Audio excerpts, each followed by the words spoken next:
we've lived with the prospect of building intelligent machines and humanoid robots. I mean, those have been staples of science fiction for as long as we've been alive. What surprised me about the show is seeing what will inevitably be the effect of building truly human-like robots, whether or not they are conscious. So let's just assume, for argument's sake, that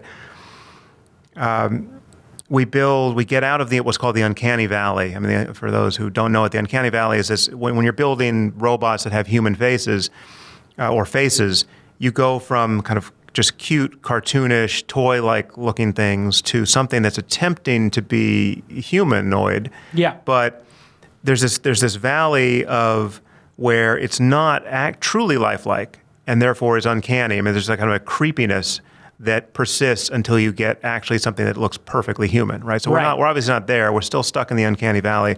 It reminds me of, you know what it reminds me of is like Pixar movies. Right. There was like computer animation just seems so fake, and then at a certain point you watch a computer animation and you watch the new Star Wars and they put old actors in, and you pass the uncanny valley. Yeah. You know. So what surprised me about Westworld is, and again, I'm sure other people have had this insight before, but is that when you get out of the uncanny valley, two things happen. One is you will assume these beings are conscious, whether or not they are. So if we haven't solved the question of how consciousness emerges on the basis of information processing or whatever it actually is born of, if that is still scientifically mysterious to us, we can lose sight of whether or not there's anything here to even think about, because we will simply be convinced that these machines are conscious. I mean, whether they're not. Whether or not they are, right? Yeah. So it's interesting to realize that we may simply just lose sight of this intellectual and moral problem, and we will just assume by default that we are interacting with a conscious being. Again, based on just pure outside appearances. I mean, the appropriate behavior, the appropriate speech, and the appropriate what's called mimetic facial play will just be totally persuasive for us, because we are apes just designed to attribute consciousness to other apes in the way that we do. But even more interesting for me was in watching Westworld, I realized that even if we knew these machines aren't conscious, right? Even if the people who had coded Dolores could assure us that what's going on there is not a basis for consciousness. She's not conscious. She is not feeling the pain. Yes. There's nothing upstairs. Yeah. So mistreating Dolores is exactly like mistreating a television set or a toaster. I mean, there's no there, right? No, so do whatever you want, right? Right.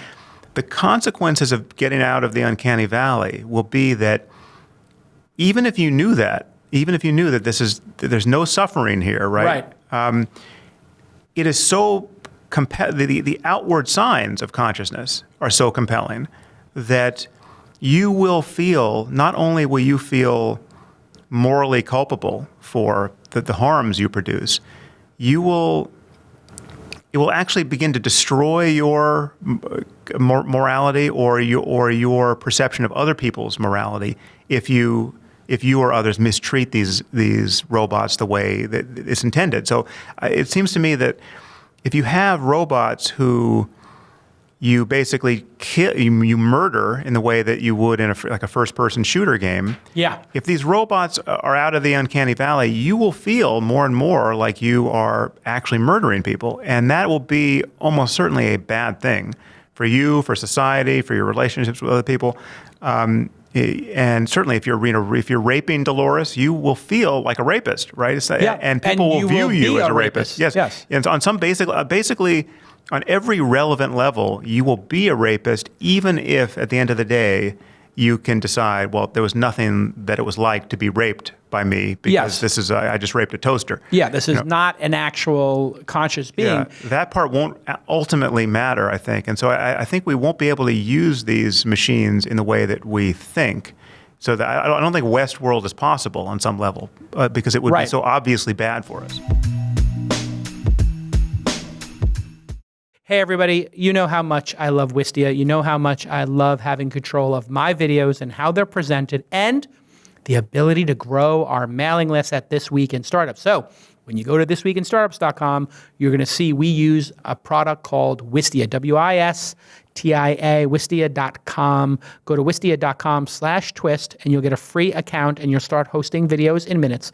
Now, why is this so important? It's so important because you need to control in a business setting or in your podcast setting, you want to control the experience when people watch your video. You don't want wacky annotations, all kinds of ads layered onto it, cruft, garbage. And you certainly don't want your competitors' videos coming up and suggestions all around it. You want to control your experience and have a beautiful, clean experience that allows you to do high-end marketing techniques like put videos behind a paywall or a password, and to get people to sign up with an email and give them that prompt, hey, want to get the next episode, come to the Launch Festival free, put your email in. Hey, want to get a white paper? They have over 330 people using Wistia now. When they started on This Week in Startups, just like 2 or 3 years ago, they only had 50,000. So this company is growing amazingly. I mean, I wish I could be an investor in it. They are crushing it. And you get great analytics, trends, viewer streams. You can really see like, oh, people are rewinding the video and watching this section twice. I always find that fascinating.